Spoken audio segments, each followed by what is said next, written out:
کہ نبی علیہ السلام نے کہا التحیۃ للہ والصلوات والطیبات، اللہ نے کہا السلام علیکہ ایھا النبی ورحمۃ اللہ وبرکاتہ، تو نبی علیہ السلام نے نعوذ باللہ، دیکھیں کیا کہا جا رہا ہے، پھر کریکشن کی، یعنی اللہ تعالیٰ کی کریکشن کی، سبحان اللہ، اور کہا السلام علینا علی عباد اللہ الصالحین، اور پھر فرشتوں نے کہا اشہد لا الہ الا اللہ واشہد ان محمدًا عبدہ ورسولہ۔ یہ سب کہانی ہے، حقیقت نہیں۔ کتنی بڑی کہانیاں، اور ہم یعنی کتنی بڑی یہ کہانی ہے جو فلمائی گئی ہے ٹریلر کے طور پہ، کتنی بڑی کہانی، اور ہم سب بچپن سے سنتے چلے آ رہے ہیں۔ آج تک کسی نے جرأت کر کے کسی مولوی سے پوچھا ہے؟ یہ وہ کہانی ہے جو بریلوی بھی بیان کرتے ہیں، دیوبندی بھی بیان کرتے ہیں، اور اہل حدیث بھی بیان کرتے ہیں۔ کسی نے بھی یہ نہیں پوچھا کہ یہ کس کتاب میں لکھی ہوئی ہے۔ سورہ القیامہ کی آیت نمبر 2233 دو آیتوں میں آیا ہے، اللہ تعالیٰ نے فرمایا ہے اس دن ایسے چہرے ہوں گے جو تر و تازہ ہوں گے، اپنے رب کی طرف دیکھ رہے ہوں گے۔ جو تر و تازہ چہرے ہوں گے وہ اپنے رب کی طرف دیکھ رہے ہوں گے۔ بعض لوگ کہتے ہیں جی کہ یہاں دیکھنے سے مراد ہے اللہ کی رحمت کا انتظار کر رہے ہوں گے جنہوں نے اس چیز سے انکار کرنا ہے، میں نہ مانوں والی بات۔ تو یہ جو سورہ الفجر کی آیت 22 ہے، قیامت والے دن اللہ اور فرشتے قطار در قطار اس دنیا پر اتریں گے، کیونکہ میدان محشر اس دنیا میں عدالت لگنی ہے۔ تو جیسا اللہ رب العزت کے شان کے لائق ہے وہ زمین پر اتریں گے، اور پھر اس کا کلائمیکس ہے سورہ المطففین آیت 15۔ اللہ تعالیٰ کافروں کے متعلق فرماتا ہے کہ ضرور اللہ کے جو منکر ہیں وہ اپنے رب کے دیدار سے اوٹ میں کر دیے جائیں گے قیامت والے دن، یعنی وہ دیدار نہیں کر سکیں گے۔ اچھا، اللہ کے دیدار سے اوٹ میں کر دیے جائیں گے کافر، جو اس کے اندر کیا امپلائڈ ہے کہ اہل ایمان کے سامنے حجاب اٹھا دیا جائے گا، کیونکہ اللہ رب العزت کے آگے تو کوئی حجاب نہیں آ رہا، اللہ رب العزت کے سامنے تو کوئی چیز چھپی نہیں ہوتی ہے۔ یہ بندے اور اللہ کے درمیان حجاب ہے، کافر کے درمیان آ جائے گا، مومن کا اٹھ جائے گا۔ یہ واضح ثبوت ہے، لہٰذا اہل تشیعوں کا جو موقف ہے وہ باطل ہے، بلکہ میں یہاں پر اہل تشیعوں کو دعوت دوں گا کہ ہماری نمازوں، عبادات، ان ساری چیزوں کا کیا حاصل ہونا ہے کہ اگر ہم جنت میں پہنچ جائیں، جو کہ انشاءاللہ ہم جائیں گے، تب بھی اپنے رب کو نہ دیکھ سکیں۔ قرآن کی درجنوں آیات میں بار بار جو کہتا ہے کہ سورہ الملک آیت 12 بغیر دیکھے اپنے رب سے ڈرتے ہیں، تو یہ پردہ اٹھنا ہے، آخر کبھی اور ظاہر ہے اس دن اٹھنا ہے جس دن اللہ رب العزت نے آپ کو امتحان میں پاس کر دینا ہے، یعنی قیامت والے دن، ججمنٹ ڈے، کہ ہاں یہ تم بغیر دیکھے ڈرتے تھے، اب اس کا انعام ہے، مجھے دیکھ لو۔ یہ تو امپلائڈ ہے اس کے اندر، ورنہ تو دین کی لذت ہی ختم ہے اگر قیامت میں جنت میں اللہ کا دیدار نہ ہو۔ بات تو صحیح ہے، جب بغیر دیکھے ہم ساری زندگی اس کی عبادت کرتے رہے اور شرک نہیں کیا، اس پہ ایمان لائے، تو پھر اس ہستی کو نہ دیکھ سکے تو ایک دل میں ایک کیا کہتے ہیں پیاس باقی رہ جاتی ہے نا۔ دیکھیں نا، کسی ایک لمبا عرصہ کسی بندے سے آپ کا رابطہ ہو، دنیاوی بات کر رہا ہوں، آپ میں تجسس پیدا ہو جاتا ہے کہ یار جس بندے سے میں نے اتنی عرصہ باتیں کی کہ اس کی عبادت کرتے ہیں نا، تو اب یعنی میں اسے دیکھ بھی لوں۔ بخاری مسلم میں درجنوں احادیث، مثلا صحیح بخاری حدیث 7439 اور صحیح مسلم 454، اسی کانٹیکس میں جو سورہ القیامہ کی آیت 22 ہے، صحابہ کرام نے پوچھا یا رسول اللہ، کیا ہم اپنے رب کو دیکھیں گے قیامت والے دن؟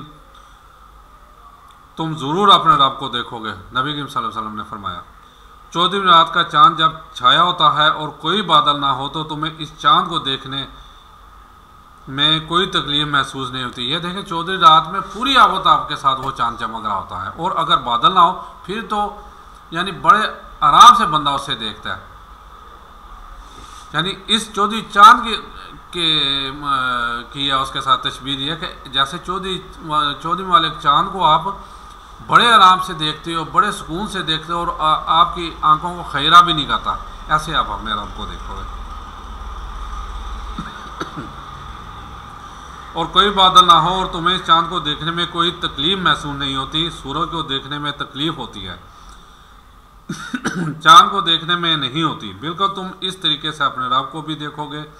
اور تمہاری آنکھوں پہ کوئی سٹرین یعنی تکلیف نہیں آئے گا، جیسا کہ اس کی شان کے لائق ہے۔ تم اپنے رب کو دیکھو گے، انشاءاللہ عز و جل ضرور دیکھیں گے، یہ تو ہمارا ایمان ہے جی، انشاءاللہ۔ اور سر صحیح مسلم میں ایک بڑی رکت انگیز حدیث ہے، سورہ یونس آیت 26 اور صحیح مسلم حدیث 450، نبی علیہ السلام فرماتے ہیں جنت میں جب جنتی پہنچ جائیں گے نا تو اللہ تعالیٰ جنتیوں سے کہے گا کہ ہاں جی کوئی اور نعمت چاہیے، تو جنتی کہیں گے یا اللہ اس سے بڑھ کر اور کیا نعمت ہے کہ تو نے ہمیں ہمیشہ کے دوزخ کے عذاب سے بچا لیا، ہمارے چہرے تر و تازہ کر دیے، ہمارا منہ مانگا انعام ہمیں دیا، ہمیں ہمیشہ کی زندگی دے دی، اور اس سے بڑی بھی ابھی کوئی نعمت باقی ہے۔ تو پھر اللہ تعالیٰ ان کو سرپرائز دیتے ہوئے اپنا اور بندوں کے درمیان حجاب اٹھائے گا اور لوگ اپنے رب کی زیارت کریں گے۔ اچھا یہاں ایک بات میں بتا دوں، دیکھیں اب یہ ساری چیزیں ہمیں بتا بھی گئی ہیں، لیکن یہ اوپر سے ایک سرپرائز بتائے گا، یعنی یہ تو ہمیں بتا دیا گیا کہ اللہ تعالیٰ کی ذات ہمیں اپنا دیدار کرائے گی، قیامت والے دن بھی آگے پھر جنت بھی، پھر تو ہمیں پتہ ہونا چاہیے۔ لیکن میں ایک مثال دیتا ہوں کہ انسان اچھی طرح ایک چیزوں سے ذہن نشین ہوتی ہے تو اچانک ہی کوئی ایسا ہوتا ہے کہ اس کی ذہن سے وہ چیز سکپ ہو جاتی ہے، اسے یاد ہی نہیں رہتی کہ یہ مجھے یاد تھی یہ چیز جو ہے نا، تو یعنی گھر میں کوئی پڑی ہوئی چیز یہ بہت مشکل سے ڈھونڈنے سے بعد کا پھر بھی نہیں ملتی، بہت قیمتی چیز جب پھر کچھ عرصے بعد ملتی ہے تو اسے کتنی خوشی ہوتی ہے۔ یہ وہی سیم سین ہے کہ دنیا میں تو ہمیں سارا کچھ پتہ ہے، وہاں سے ہمارے یعنی یہ ایک میرا آئیڈیا اپنا، وہاں ہمیں یہ چیز سکپ ہو جائے گی، پھر اللہ تعالیٰ کی ایک جو دہشت قیامت والے دن وہ تو ساری چیزوں کو سکپ کر دے گا، پتہ نہیں ہم نے جنت میں جانا ہے دوزخ میں جانا ہے، ہمارا نام اعمال ہمارے دانے ہاتھ پہ رکھا جائے گا یا بائیں ہاتھ پہ رکھا جائے گا، یعنی یہ ساری چیزیں دنیاوی معاملات جو بھی سکپ ہو جائیں گے۔ پھر آگے جب اللہ تعالیٰ کہے گا کوئی چیز، ہاں جب وہ اپنا دیدار کرائے گا پھر بتائیں ایک انتہائی وہ قیمتی چیز ہمیں گھر سے مل جائے کتنی، اور یہ تو ماشاءاللہ ساری قیمتی چیزوں سے یعنی قیمتی ہے۔ جب اللہ تعالیٰ کا دیدار ہم کریں گے تو پتہ نہیں ہمارا کیا حال ہوگا۔ اللہ تعالیٰ سب کو اپنا دیدار کرائے، میں تو یہی دعا کرتا ہوں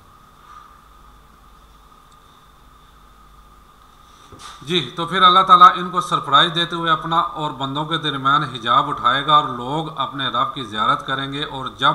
وہ رب کو دیکھ لیں گے نا تو ان کو دنیا کی اور جنت کی ہر نعمت بھول جائے گی جی۔ وہ کہیں گے کہ اصل نعمت تو یہ ہے، یہ اللہ نے سرپرائز میں رکھی ہوئی ہے جنت کے اندر۔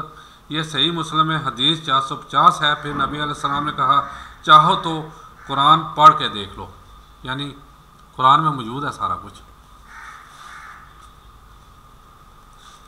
پھر آپ نے سورہ یونس کی آیت نمبر 26 آپ نے پڑھی، جو لوگ نیکوکار ہیں اللہ تعالیٰ ان کے لیے بہتر اجر رکھے گا اور کچھ بڑھ کے بھی دے گا۔ کچھ بڑھ کے کیا وہ یہی چیز ہے،